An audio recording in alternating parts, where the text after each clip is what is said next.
제14장 우주와 만물의 창조에 있어서까지 성경은 명확한 표지들로서 참되신 하나님을 거짓 신들과 구별지음. 1. 하나님의 창조에 대한 인간의 자유로운 사색은 잘못된 것임.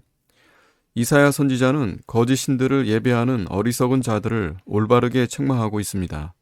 땅의 기초와 하늘에 운행하는 것을 보면서도 참 하나님이 누구신지를 배우지 못했기 때문입니다. 그러나 우리의 생각이 더디고 아둔함으로 신자들이 이교도들이 헛되이 꾸며놓은 것들에 빠지지 않게 하기 위해서는 참되신 하나님을 더욱더 확실하게 묘사해야 할 것입니다. 하나님을 우주의 정신으로 보는 사상은 철학자들이 보기에는 가장 설득력 있는 묘사이지만 어리석기 그지없는 것입니다. 우리로서 중요한 일은 하나님을 좀 더 친밀하게 알아서 항상 의심 속에서 이리저리 흔들리는 일이 없도록 하는 일일 것입니다. 그러므로 하나님은 창조의 역사를 명확히 드러내셔서 교회로 하여금 그것에 근거하여 믿음을 갖게 하여 모세가 세상의 창조자여 조성자로 제시한 바로 그 하나님 이외에 다른 신을 찾지 않도록 하시기를 기뻐하신 것입니다. 창조의 역사에는 시간이 똑똑히 드러나 있어서 끊어지지 않고 계속되는 시간의 흐름을 거꾸로 거슬러 올라가면 신자들로서도 얼마든지 인류와 만물의 최초의 기원에까지 도달할 수 있도록 되어 있는 것입니다. 이러한 지식은 과거 애굽 등 여러 지역에서 성행하던 괴상망측한 설화들을 대항하는 데에도 유익이 되며 뿐만 아니라 우주의 기원을 알고 나면 하나님의 영원하심이 더욱더 분명하게 비춰져서 우리가 그것을 보고 말할 수 없는 경의에 쌓이게 되는 큰 유익이 있는 것입니다.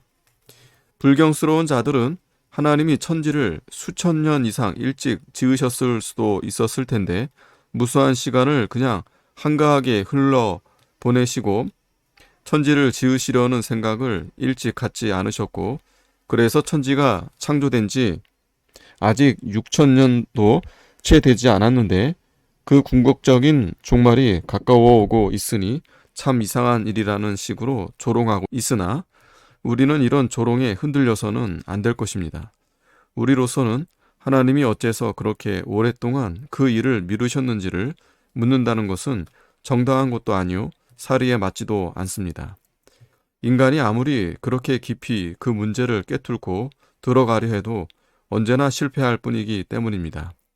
더욱이 하나님께서 친히 우리의 믿음의 절제를 시험하시기 위하여 의도적으로 감추어 두고자 하신 것을 알려고 하는 것은 우리에게 결코 유익이 되지 못하는 것입니다.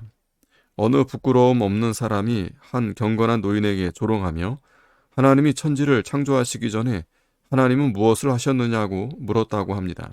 이때 그 노인은 하나님은 호기심 많은 자들을 위해 지옥을 만들고 계셨다고 아주 적절하게 대답하였다고 합니다. 많은 이들이 경망스러움에 빠져 해를 끼치는 사악한 사색에 탐닉하게 되는데 엄중하면서도 무게 있는 이 노인의 책망 어린 교훈을 귀담아 들어서 그런 데에 빠지지 않도록 해야 할 것입니다.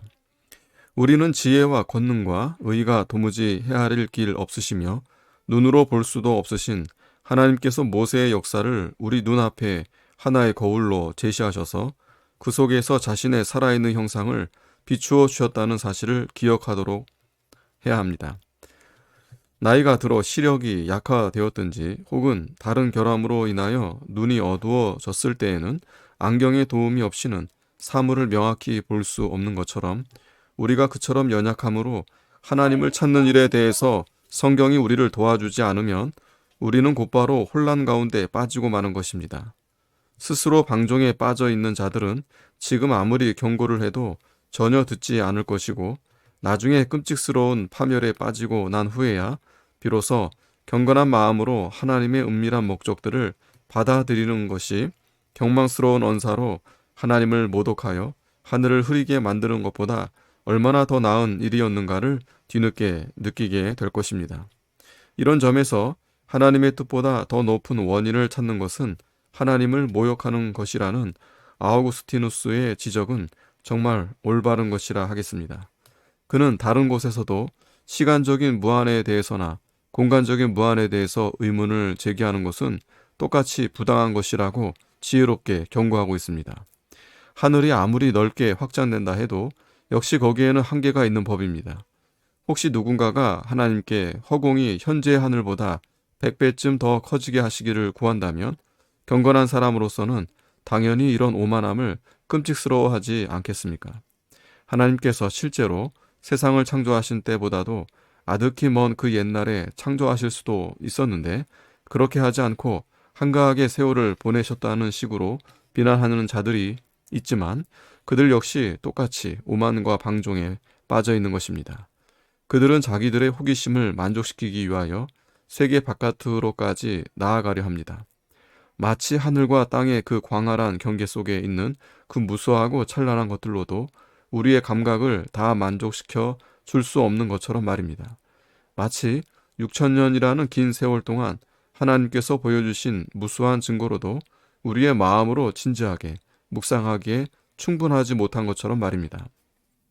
그러므로 우리는 하나님께서 우리를 제한하시고자 하신 그 경계 내에 기꺼이 머물러 있어야 할 것입니다. 말하자면 우리의 생각이 자유로이 방황하다가 곁길로 빠지는 일이 없도록 하시기 위하여 정해놓으신 그 경계를 지켜야 할 것입니다. 2. 엿새 동안의 창조는 인류를 향한 하나님의 선하심을 보여줌. 이와 동일한 의도를 갖고서 모세는 하나님의 창조 사역이 한순간에 완성된 것이 아니라 엿새 동안이 소요되었음을 보도하고 있습니다. 이러한 사정에 의해서 우리는 모든 허구를 버리고 창조의 역사를 6날로 나누어 진행하신 유일하신 하나님께로 이끌려서 우리의 전 생애를 통하여 이에 대해 묵상하기를 꺼리지 않게 되는 것입니다. 우리의 눈이 어느 방향으로 향하든 하나님이 지으신 것들을 바라보지 않을 수가 없으며 그러면서도 다른 한편으로는 우리의 주의가 얼마나 산만하며 경건한 생각들이 하나님의 지으신 것들을 바라보며 혹시 그런 생각들이 일어난다 해도 얼마나 덧없이 사라지는가를 또한 절감하는 것입니다. 그러나 인간의 이성은 믿음의 순종에 굴복하여 제7을 거룩하게 구별함으로써 제시된 그 안식의 자세를 배양하기를 배우기 전에는 이에 대해서도 그런 엿새 동안의 창조 과정이 하나님의 권능과 모순이 된다는 식으로 투덜대는 것입니다. 그러나 우리는 창조의 순서 자체에서부터 인류를 향하신 하나님의 아버지다우신 사랑을 부지런히 묵상해야 옳을 것입니다. 하나님은 모든 좋은 것들을 먼저 우주에 마련하신 후에 아담을 창조하신 것입니다.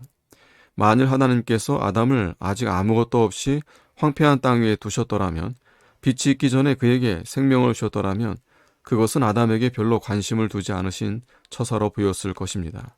그런데 하나님께서는 인류를 위하여 해와 별들이 운행하도록 하셨고 땅과 물과 공중의 온갖 생물들로 가득 채우셨고 풍성한 실과들을 나게 하셔서 식물로 삼기에 충족하게 하심으로써 모든 것을 베풀기 위해 부지런히 일하는 한 가족의 가장의 역할을 수행하사 우리를 향하신 그의 놀라운 선하심을 보여주시는 것입니다. 여기서는 이렇게 간단히 언급하고 지나가지만 이에 대해서 좀 더 주의를 기울여 생각해 보면 누구나 모세야말로 창조주이신 유일한 하나님의 확실한 증인이요 사자였다는 것을 확실히 알게 될 것입니다. 앞에서 이미 설명한 한 가지 사실에 대해서는 그냥 지나가기로 합니다. 즉 모세는 창조기사에서 하나님의 본질에 대해서 말씀할 뿐 아니라 그의 영원하신 지혜와 영에 대해서도 제시하고 있으며 따라서 그처럼 분명한 형상을 통해서 자기 자신을 깨닫도록 해주신 그 하나님 외에 다른 신을 꿈꾸는 일이 있어서는 안 될 것이라는 것이 그것입니다.